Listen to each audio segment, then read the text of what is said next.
Hello friends, ई सकुंदम के learning platform पे आप सभी का स्वागत है। I hope you all are doing great. आज के इस वीडियो में हम बात करने वाले हैं साइंस एंड टेक के कुछ इंपॉर्टेंट टॉपिक्स के बारे में जो 65 BPSC mains point of view से हमारे लिए बहुत ही इंपॉर्टेंट है। तो वीडियो की शुरुआत करने से पहले मैं आपको बता दूं कि साइंस एंड टेक यानी कि विज्ञान और प्रौद्योगिकी से संबंधित जो सवाल हैं वो जीएस पेपर 2 में पूछे जाते हैं। जीएस पेपर 2 में मेनली 3 सेक्शंस होते हैं। सेक्शन फर्स्ट में जो है वो आपसे पॉलिटी से संबंधित सवाल पूछे जाते हैं। सेक्शन 2 में आपसे इकोनॉमिक्स प्लस ज्योग्राफी से संबंधित सवाल पूछे जाते हैं और सेक्शन 3 में आपको इन्वायरमेंट साइंस एंड टेक्नोलॉजी से संबंधित सवाल पूछे जाते हैं। द बेस्ट थिंग इज़ क्योंकि आपके पास ऑप्शन होता है, लेट्स जस्ट से 4 सवाल है तो आपको सिर्फ 2 ही आंसर करने हैं। तो ये अच्छी चीज़ होती है कि जिस प्रश्न का आपको सही सही उत्तर पता है आप सिर्फ उसी को आंसर करें। तो कुछ कन्वेंशनल टॉपिक जो आपको आना ही चाहिए अगर आप बीपीएससी मेंस दे रहे हैं, तो वैसे कुछ टॉपिक है बायोटेक्नोलॉजी से संबंधित। आपके पास पूरा जो आपका कंसेप्ट है वो क्लियर होना चाहिए। और एक और बात कि अगर आप बायोटेक्नोलॉजी पढ़ रहे हैं तो आप सिर्फ ये दिमाग में लेके ना जाए कि अच्छा साइंस और टेक में बायोटेक्नोलॉजी आएगा तो हम सिर्फ उसको वहीं पे आंसर करेंगे। नहीं, अगर इकोनॉमिक्स में कुछ ऐसा सवाल पूछ दिया है जिसके वे फॉरवर्ड में जिसका जो आगे का रास्ता है वो बायोटेक्नोलॉजी से निकल सकता है, लेट्स जस्ट से कि हेल्थ हो गया या फिर एग्रीकल्चर हो गया, तो आप वहाँ पे उसको मेंशन करें कि बायोटेक्नोलॉजी की सहायता ली जा सकती है। तो अपना जो सोच है उसको आप मल्टी डायमेंशनल रखें, बहुआयामी सोच लेके जाएं। सो नहीं कि एक टॉपिक पढ़ लिया ये साइंस एंड टेक में आएगा तो अगर उस वहाँ पे आएगा सिर्फ हम वहीं पे आंसर करेंगे। नहीं, बायोटेक्नोलॉजी आपने पढ़ा है, आपको कंसेप्ट पता है, आपको इसकी एप्लीकेशंस पता है।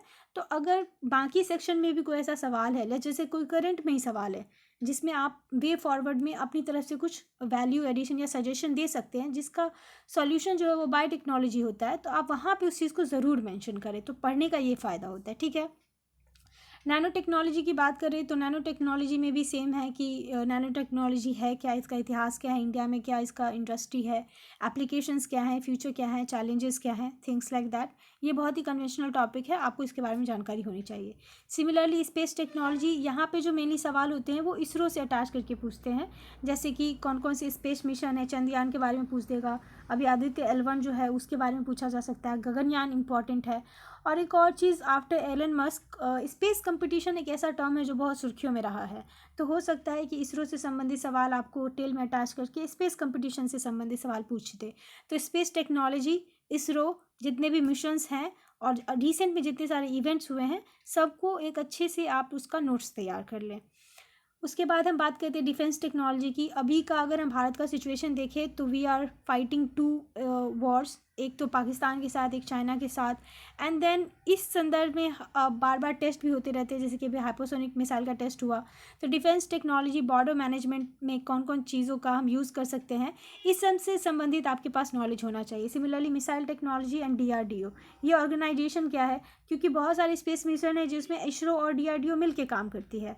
तो ये दो जो ऑर्गेनाइजेशन है इसके बारे में आपको बेसिक इन्फॉर्मेशन, जैसे कि एक पैराग्राफ इसके बारे में लिख सके, क्योंकि लेट्स जस्ट रिमेंबर आपको 4 पेजेस लिखने हैं।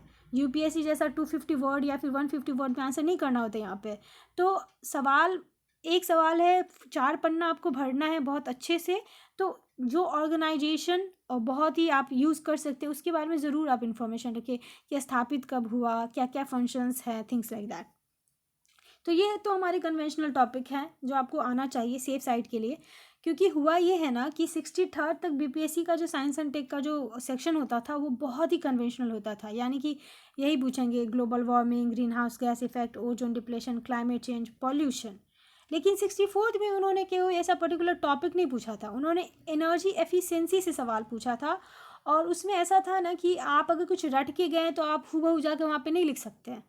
वहाँ पे आपको अपने दिमाग को एक बहुआयामी तरीके से अपनी सोच जो है वो विकसित करनी पड़ेगी।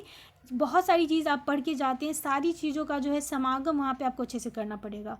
तो अगर इस बारी भी अगर सवाल इस तरह से फ्रेम होते हैं तो लेट्स जस्ट से कि कोई एक टॉपिक पढ़ के गए हैं तो एक टॉपिक पे नहीं आएगा, बहुत सारे टॉपिक का मिश्रण वो पूछ देंगे, जैसे कि इन्वायरमेंट और टेक्नोलॉजी को ये मिक्स कर देते हैं। पहले क्या होता है ना कि अगर इन्वायरमेंट पूछ रहे हैं तो सिर्फ इन्वायरमेंट पूछते थे, अब ऐसा नहीं करते हैं। तो अगर 64th के पैटर्न को फॉलो करते हैं तब तो आपको थोड़ा सा अपना सोच विकसित करना होगा, अगर नहीं वो 63rd को ही आगे लेके जाएंगे तब तो ईजी हो जाएगा। तो उस हिसाब से अगर हम देखें तो हमारे लिए आर्टिफिशियल इंटेलिजेंस बहुत ज़रूरी है, क्योंकि आर्टिफिशियल इंटेलिजेंस से संबंधित अभी बहुत सारे आर्टिकल्स भी आए हैं, बहुत सारी चुनौतियां भी हैं, बहुत सारी डेवलपमेंट्स हुई हैं, सबके बारे में जानकारी रखें। Similarly internet of things, blockchain and 5G most important one, क्योंकि इसका ना तो सिर्फ साइंस और टेक बल्कि जो हमारा जियो पॉलिटिक्स है उसमें भी बहुत बड़ा रोल है। आपको हुवाई का कंट्रोवर्सी पता होगा, कैसे देश एक दूसरे को कह रहे हैं कि आप इसको बैन करें, इंडिया यहाँ पे कहाँ पे स्टैंड करता है। तो प्लीज़ रीड अबाउट दिस। फिर कन्वेंशनल टॉपिक ये ग्लोबल वार्मिंग, आप इसके बारे में पढ़ सकते हैं। सिमिलरली पॉल्यूशन, ये तो बेसिक नॉलेज है, 12th तक के हर बच्चे को पढ़ना ही होता है कि पॉल्यूशन क्या है, उसके उपाय क्या हैं। बस येस, अगर आप चाहते हैं कि आपको दूसरे से थोड़ा सा ज़्यादा नंबर मिले तो अभी रिसेंट में जो स्कीम लाए गए हैं सरकार के द्वारा उसके बारे में ज़रूर मेंशन करें, और हो सके तो बिहार सरकार का अगर कोई प्रयास है तो उसको मेंशन करें। तो होगा क्या ना कि आंसर सब लिखते हैं, पर अगर आप इस तरह की वैल्यू एडिशन करेंगे तो आपको बाकी से 2-3 नंबर ज़्यादा मिलेगा। अब हम बात करते हैं एनर्जी की। लास्ट टाइम 64th में इन्होंने एनर्जी एफिशिएंसी से ही सवाल पूछा था। तो एनर्जी में आपको बायोफ्यूल क्या है, renewable energy, non renewable energy, solar energy, BS6 क्या है, अभी जो इतने सारे स्कीम्स आ रहे हैं वो क्या है, इन सब के बारे में आपको एक ओवरऑल आइडिया होना चाहिए। सोलर एनर्जी के ड्रॉबैक्स क्या है, हमें फ़ायदा पता है, सोलर एनर्जी का ड्रॉबैक क्या है ये बहुत तो कम को पता होता है। तो उसके बाद न्यूक्लियर एनर्जी, ये सारी चीज़ें, न्यूक्लियर एनर्जी में भी अभी न्यूक्लियर हम फ्यूजन करते हैं, अभी फ्यूजन से संबंधित एक डेवलपमेंट हुआ है। तो इन सब चीज़ों के बारे में ओवरऑल आइडिया रखें। देन अगर हम आगे बढ़ते हैं तो हम बात करते हैं organic farming and zero budget natural farming के बारे में।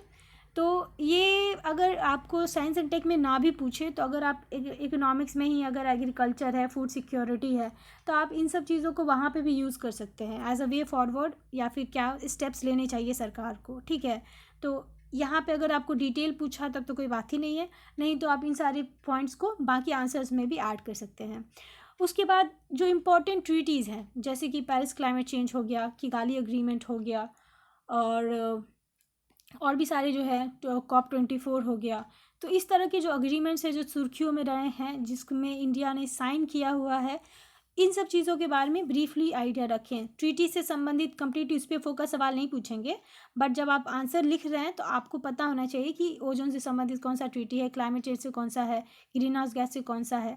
तो आपके आंसर में एक वैल्यू एडिशन होगा, एक लगेगा कि yes you have a depth knowledge. Then कुछ स्कीम्स जैसा कि मैंने आपको पहले ही कहा सबसे संबंधित, और अगर बिहार के बारे में बात करें तो जल जीवन हरियाली mission, I think it is very important, क्योंकि अभी पैंडेमिक के टाइम पे ये एम्प्लॉयमेंट जनरेशन का भी काम किया है।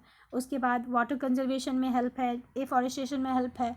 तो इसके बहुत सारे ऑब्जेक्टिव्स हैं, और क्योंकि ये बिहार से संबंधित है तो अगर क्लाइमेट से संबंधित, पॉल्यूशन से संबंधित भी सवाल पूछे तो आप इसको वहाँ पे ज़रूर मेंशन कर सकते हैं। तो मतलब ये नहीं है कि सिर्फ इस पे सवाल करेंगे फोकस करके, एक आइडिया रख लीजिए ताकि आपको कोई भी सवाल पूछे जहाँ पे भी इसका रेलेवेंट यूज़ हो सकता है, उसको वहाँ पे एज ए वे फॉरवर्ड अपनी तरफ से सजेशन या फिर सरकार के द्वारा कौन से कदम उठाए गए उसमें इसको मेंशन कर सकते हैं।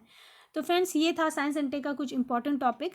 द बेस्ट पार्ट इज़ क्योंकि वहाँ पे ऑप्शंस होते हैं तो आपको सारा चीज़ नहीं पढ़ना।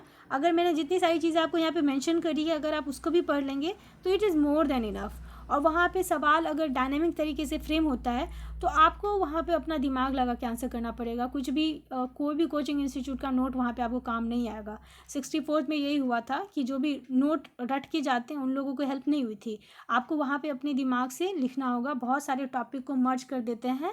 तो प्लीज़ अभी से उसकी प्रैक्टिस करें कि अगर इस तरह के सिचुएशन में आता है तो आपको ज़्यादा सोचने का भी टाइम नहीं मिलता वहाँ पे, क्योंकि टाइम का भी वहाँ पे कमी रहता है, तो आपको जल्दी जल्दी लिखना होता है।